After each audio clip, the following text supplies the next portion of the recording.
જય શ્રી કૃષ્ણ મિત્રો, આપ જોઈ રહ્યા છો યુટ્યુબ. આપ સૌનું મારી યુટ્યુબ ચેનલમાં સ્વાગત છે. મિત્રો, આજે આ વિડીયોમાં આપણે સાંભળવાના છીએ માગશર માસના અમાવસ્યા મહાત્મ્ય વિશે. આ દિવસે શુક્રવાર આવે છે, માટે માતા મહાલક્ષ્મી પ્રસન્ન કરવા માટે ઉપાય પણ જાણીશું. સાથે સાથે ભગવાન ભોળાનાથની પણ આરાધના આ દિવસે થાય છે. કહેવાય છે કે આ અમાવસ્યા જે માગશર માસની અમાવસ્યા છે, ભગવાન શ્રી કૃષ્ણનો પ્રિય માસ માગશર માસ, તેની અમાવસ્યા તિથિ એટલે કે માગશર માસનો અંતિમ દિવસ પિતૃ દેવતાની કૃપા પ્રાપ્ત કરવા માટે પણ ઉત્તમ દિવસ છે. તે ઉપાય પણ જાણીશું. મંત્ર તંત્રની આરાધના કરવા માટે મહાકાળીની પૂજા આજના દિવસે થાય છે, તે વિશે પણ થોડું જાણીશું. જો આપને આ વિડીયો પસંદ આવે તો લાઈક કરજો, શેર કરજો, કમેન્ટ કરજો, જય શ્રી કૃષ્ણ લખજો. આપ શેર કરજો. આપ આ ચેનલ પર પહેલી વખત જોઈ રહ્યા છો તો સબસ્ક્રાઈબ કરી લેજો, જેથી આવનારા નવા વિડીયોની માહિતી આપ સુધી તુરંત પહોંચી શકે. ધન્યવાદ. જય ઓમ શ્રી મહાકાલ શ્રી વિનિહે વિષ્ણુ પત્ની ધીમહિ ધિયો લક્ષ્મી પ્રચોદયા. બોલો ભગવાન મહાદેવની જય. મિત્રો, વર્ષની છેલ્લી અમાવસ્યા એટલે કે માગશર માસની અમાવસ્યાની તિથિ તે પિતૃ દેવતાને અર્પણ છે. પિતૃ દેવતાઓ આ અમાવસ્યાના સ્વામી કહેવાય છે, ઈષ્ટદેવ કહેવાય છે. માટે આજે ખાસ કરીને પિતૃ કાર્ય અવશ્ય કરવું જોઈએ. પિતૃ નિમિત્તે દાન પુણ્ય કરવું જોઈએ. અમાવસ્યાની તિથિ તે પિતૃઓની શાંતિ માટે પૂજા માટે ઉત્તમ કહેવાય છે. અંધારી રાત છે એટલા માટે અમાવસ્યા કે જેમાં ચંદ્ર દર્શન થતું નથી અને વાતાવરણમાં પણ નકારાત્મક ઉર્જા કે પછી ખરાબ શક્તિનો અત્યંત પ્રભાવ જોવા મળે છે. એમાંય ખાસ કરીને જે અમાવસ્યાની તિથિ છે તે આપણા પૂર્વજનો મૃત્યુ થયેલા પૂર્વજનો શ્રદ્ધાપૂર્વક શ્રાદ્ધ તર્પણ કરવાથી ઘણું પુણ્ય પ્રાપ્ત થાય છે. આખા અમાવસ્યા પિતૃ દેવતાનું આપણે ક્યારે સ્મરણ કરીએ છીએ તો તે આ અમાવસ્યાની તિથિ આપણા દેવતાઓને પૂજનીય સાથે આપણા મુંદ બુદ્ધિ પરિવાર માટે પણ અનુષ્ઠાન આદિ કરીએ છીએ. હિન્દુ પૌરાણિક કથા અનુસાર એવું પણ માનવામાં આવે છે કે અમાવસ્યાના પૂર્વ સંધ્યા પર દેવી લક્ષ્મી બે રૂપમાં ધન વર્ષા કરે છે. એક તો ધાન્ય લક્ષ્મીને રૂપમાં પૂજાય છે, જે દિવ્ય આશીર્વાદ પ્રસ્તુત અને ધન પ્રાપ્ત કરાવે છે. માં સંતાન લક્ષ્મી રૂપમાં એટલે કે આપણે વંશવૃદ્ધિ કરે છે. શનિદેવની પૂજા છે, હનુમાનજીની પૂજા છે, અથવા કોઈ લક્ષ્મી સાધના કરવી હોય તો પણ રાત્રિના સમયે આપણે લક્ષ્મીના મંત્ર જપ કરી શકીએ છીએ. કોઈ પણ પવિત્ર નદીઓમાં સ્નાન દાન જપ કરી આપણા પૂર્વજોનું પિતૃ કાર્ય કરી શકીએ છીએ. વર્ષની આ છેલ્લી અમાવસ્યા છે, માટે આ અમાવસ્યા ખાસ પણ કહેવાય છે. કુંડળીમાં જો પિતૃ દોષ હોય તો પણ આ દિવસે તીર્થ સ્થળમાં જઈને વિધિ વિધાન પિતૃ નિમિત્તે તર્પણ પિંડદાન કરવું જોઈએ. બ્રાહ્મણની સલાહ લઈને પિતૃ દોષના જીવન સંકટોથી હંમેશા ઘેરાયેલું રહે છે. માટે અમાવસ્યાની તિથિ તે શ્રાદ્ધ કર્મ કરીને પિતૃઓને મુક્તિ દેવાવાળી માટે ઘણી ઉત્તમ તિથિ છે. પૂર્વજોના આશીર્વાદ પ્રાપ્ત કરવા માટે, વંશમાં વૃદ્ધિ, જીવન ખુશહાલી, ઘરમાં ખુશહાલી માટે આ દિવસ કોઈ પણ ઉપાય કરીએ તો ઉત્તમ સાબિત થાય છે. જો કે કોઈ પણ વ્યક્તિની કુંડલીમાં શનિ દોષની સામે પિતૃ દોષ પણ હોય તો તે આ અમાવસ્યાના દિવસે પૂર્વજોનું શ્રાદ્ધ અનુષ્ઠાન કરીને દાનમાં તલ વસ્ત્ર આદિ પિંડદાન આદિ કરીને નદી કિનારે તીર્થસ્થળ મંદિરોમાં પૂર્વજોના આશીર્વાદ પ્રાપ્ત કરવા માટે વિધિ કરવી જોઈએ. આ ઉપરાંત વિધાન જે પૂજારી છે તેનું માર્ગદર્શન લેવું જોઈએ. કુંડળીમાં જો ગુરુ, શનિ, કેતુ, રાહુ અશુભ પ્રભાવ હોય તો તે અશુભ પ્રભાવને દૂર કરવા માટે પણ આ અમાવસ્યાની તિથિ લાભ આપવી જોઈએ. કારણ કે આ અમાવસ્યાની તિથિ જો વસ્ત્ર અને ભોજન દાન જરૂરિયાતમંદને કરવામાં આવે તો આ ગ્રહો શાંત પ્રાપ્ત થાય છે. જો કે જીવનમાં નકારાત્મક પ્રભાવ વધુ હોય છે. તંત્ર મંત્ર બાધા કોઈ પણ કાર્યમાં રૂકાવટ આવતી હોય તો અમાવસ્યાના દિવસે ભોજન દાન અવશ્ય કરવું જોઈએ. ખાસ કરીને અડદની ખીચડી દાળ અથવા ભંડારો કરવું જોઈએ. આમ કરવાથી આવની નકારાત્મક એનર્જી અથવા પ્રભાવ રક્ષા પ્રાપ્ત કરી શકાય છે. શનિ સંબંધિત દોષ દૂર કરવા માટે શનિદેવનું અનુષ્ઠાન કરાય છે. ઢૈયા હોય તો 7.5 હોય તેમાં મુસંબી આવે છે હોય ત્યારે શનિદેવના જપ મંત્ર કરવાથી શનિ દેવતા મંદિરમાં જઈને સરસોયાના તેલનું દાન કરવાથી તલ દાન કરવાથી શનિદેવની શિલાનું પૂજન કરવાથી શનિ મંત્ર જપ કરવાથી દુષ્ટ પ્રભાવ છે તે દૂર થાય છે.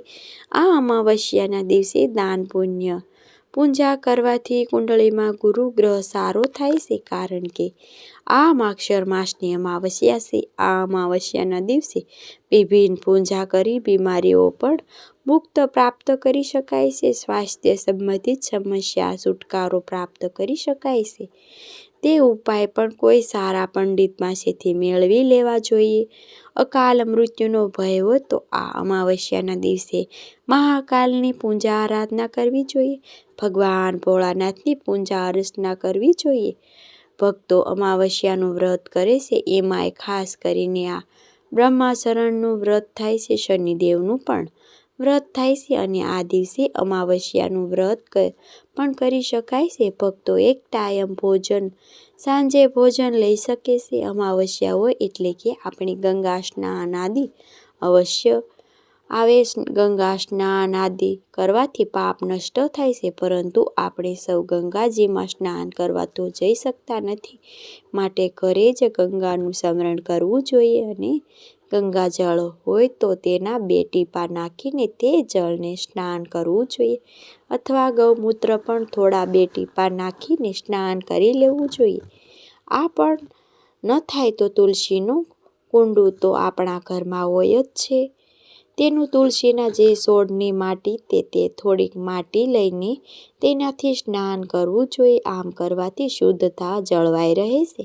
શરીર નિરોગી રહે છે એવું કહેવાય છે કે ત્યાર પછી આપણે મંદિરમાં આવીને ઘરમાં મંદિરની સાફ સફાઈ કરવી.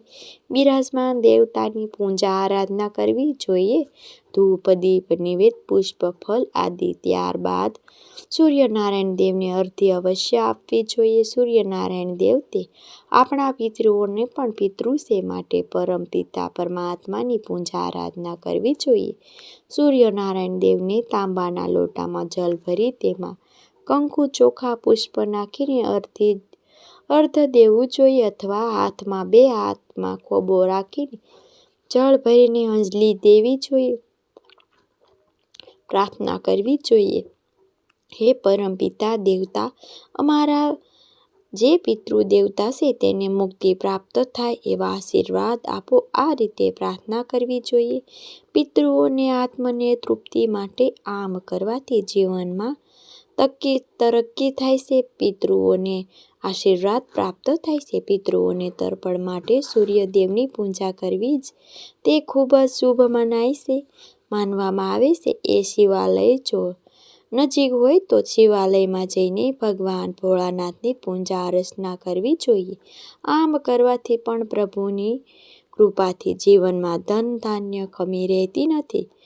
કુબેર ભંડારની કૃપા પ્રાપ્ત થાય છે. પિતૃદોષની પંડિત વ્યક્તિએ આ દિવસ શિવજીની પૂજા કરી શિવજીના શિવલિંગ પાસે નાગ અને નાગણી જોડી રાખવી જોઈએ. આમ કરવાથી પણ કાલ સ્પર્શ દોષ જો કુંડળીમાં હોય તો ધીરે ધીરે શાંત થઈ જાય છે અને જીવનમાં સુખ શાંતિ જળવાઈ રહે છે. ધનની વૃદ્ધિ થાય છે. સંતાન સુખ પ્રાપ્ત થાય છે. પીપળાના વૃક્ષ નીચે કે દેવતા કહેવાય છે ત્યાં જળ અર્પણ કરવું જોઈએ. પીપળાના જળને ગાયનું જળ અર્પિત કરીને પિતૃ દેવતાની શાંતિ માટે પ્રાર્થના કરવી જોઈએ. આમ કરવાથી પણ જીવનમાં રહેલા સંકટ દૂર થાય છે, બાધાઓ દૂર થાય છે. કાળ સ્પર્શ દોષ જેની કુંડળીમાં છે તે વ્યક્તિ જો નદીની નજીક હોય તો નદીમાં પણ નાગ નાગણીને જોડી વહાવી શકાય છે, જળમાં પ્રવાહી કરી શકાય છે. એક શ્રીફળ ને રૂપિયો પણ જળમાં પ્રવાહિત કરવો જોઈએ. આમ કરવાથી પણ કાળ સર્પ દોષમાંથી મુક્તિ મળે છે. જો પિતૃની પ્રસન્નતા ઈચ્છા હોય તો તે અમાવસ્યાના દિવસે પિતૃ તર્પણ કરીને પિતૃ સ્ત્રોતનો પાઠ અવશ્ય કરવો જોઈએ. પિતૃ મંત્ર પણ જપી શકાય છે. આમ કરવાથી પણ પિતૃ દેવતાની આશીર્વાદ પ્રાપ્ત થાય છે. ઓમ પિતૃ ગણાય વિન્હે જગત તારણી ધીમહિ ધિયુ પિત્રો પ્રચોદયા અથવા તો શનિદેવનો મંત્ર પણ જપી શકાય છે. ઓમ ભગવાન વિન્હે મૃત્યુરૂપાય ધીમહિ ધિયો નહીં પ્રચોદયા. આ રીતે મંત્ર જપીને પિતૃ તર્પણ થઈ શકે છે. આમ પણ ન આવડે તો મૃત્યુંજય મંત્ર તો છે જ. ઓમ મૃત્યુંજય મહાદેવ ત્રંબાહી શરણમ ગમ જન્મ મૃત્યુ જરાવહી પંડિતમ કર્મ બંધનેહી. આમ મંત્ર જપીને ભગવાન ભોળાનાથને પ્રાર્થના કરી શકાય છે. જે નાગોના દેવતા છે, જેના ગળામાં નાગનું આભૂષણ છે, તે ભગવાનને પ્રાર્થના કરી શકાય છે. કાલ સ્પર્શ દોષ મુક્તિ માટે પિતૃ દેવતાની મુક્તિ માટે આ ઉપરાંત પ્રાર્થના કરાય છે. ભગવાન શ્રી નારાયણ લક્ષ્મીપતિને કારણ કે શેષ નાગની શૈયા પર બિરાજમાન છે. પ્રભુ આપણા સૌની રક્ષા કરી રહ્યા છે. તે પણ પરમપિતા દેવતા રૂપમાં જ છે. ગીતામાં ભગવાન શ્રી કૃષ્ણએ કહ્યું છે કે સર્વે પિતૃમાં હું જ આર્યનમાં નામ પિતૃ છું. વિશ્વરૂપ દર્શનમાં પિતૃ દેવતાના પણ દર્શન કરાવે છે. માટે ભગવાન શ્રી નારાયણની ભક્તિ પૂજા કરવી. નારાયણની બલિ કરવાથી પણ પિતૃઓને શાંતિ પ્રાપ્ત થઈ છે. અને જે કુંડળીમાં સર્વે કાંઈ દોષ છે તે રાહુ કેતુ શનિ કે કાલ સર્પ દોષ તે પણ ધીરે ધીરે શાંત થાય છે. પિતૃ દોષની નિજાત પ્રાપ્ત કરવા માટે પિતૃ નિમિત્તે બ્રાહ્મણોને દાન દક્ષિણા અપાય છે. કાસુજીતું દક્ષિણા સહિત દાન કરી શકાય છે અથવા બ્રાહ્મણને ઘેર બોલાવીને પણ ભોજન કરાવી શકાય છે. આ ઉપરાંત ગાય, કાગડો, કૂતરા માટે ભોજન વ્યવસ્થા કરવી જોઈએ. કીડિયારું પૂરવું જોઈએ. આમ કરવાથી પણ આપણા ઘરમાં સુખાકારી રહે છે.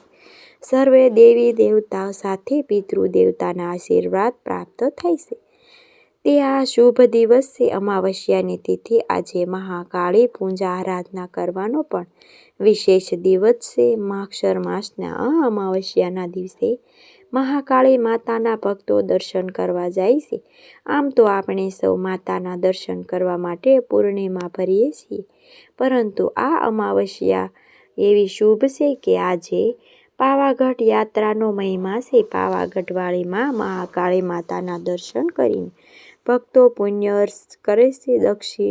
દક્ષિણમુખી મહાકાળી માં ત્રંબકે દેવી જે ભક્તો જીવનમાં ખૂબ જ સંકટ હોય છે, ગ્રહ બાધા, શત્રુ બાધા હોય, ભય હોય તો અકાલ મૃત્યુનો ભય હોય તો કોઈ પણ ભય હોયમાં પણ મહાકાળી આરાધના આજના દિવસે કરવામાં આવે છે. માતાના દર્શન કરે તો સર્વે ભય, કષ્ટ, બાધામાંથી મુક્તિ મળે છે. શત્રુ સામે પણ જીત પ્રાપ્ત કરી શકે છે. સર્વે પાપ નષ્ટ થાય છે.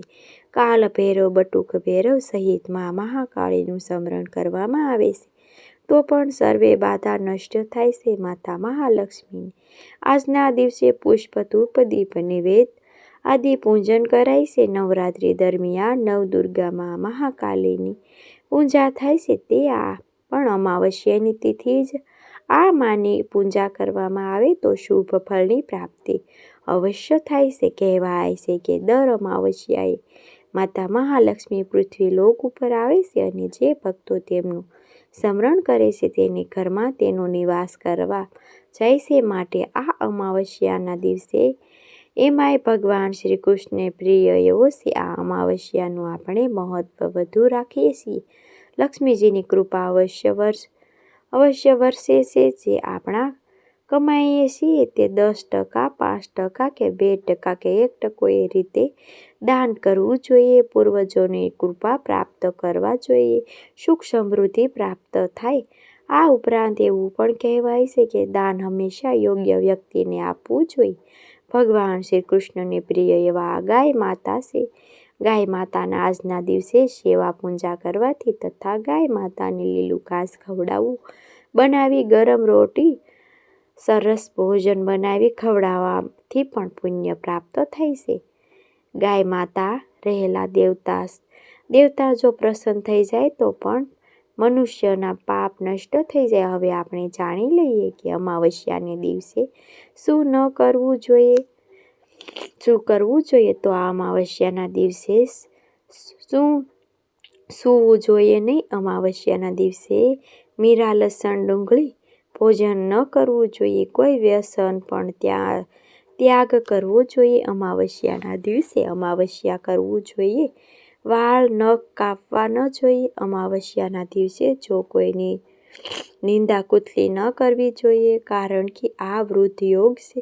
જે કાંઈ આવું કરશું તેવું વૃદ્ધિ થશે. માટે આ બધા કાર્યોને બચવું જોઈએ. પરંતુ અમાવસ્યાના દિવસે શું કરવું જોઈએ એ પણ જાણી લઈએ. અમાવસ્યાના દિવસે ઘરની સફાઈ અવશ્ય થાય છે. સફાઈ કરતી વખતે જે કીડા મકોડા મરે છે તેને દોષ લાગતો નથી. એવું કહેવાય છે કે અમાવસ્યા અને શનિવાર 2 દિવસ આવે છે એટલે કે જેમાં આપણે ઘરની સફાઈ કરીએ છીએ.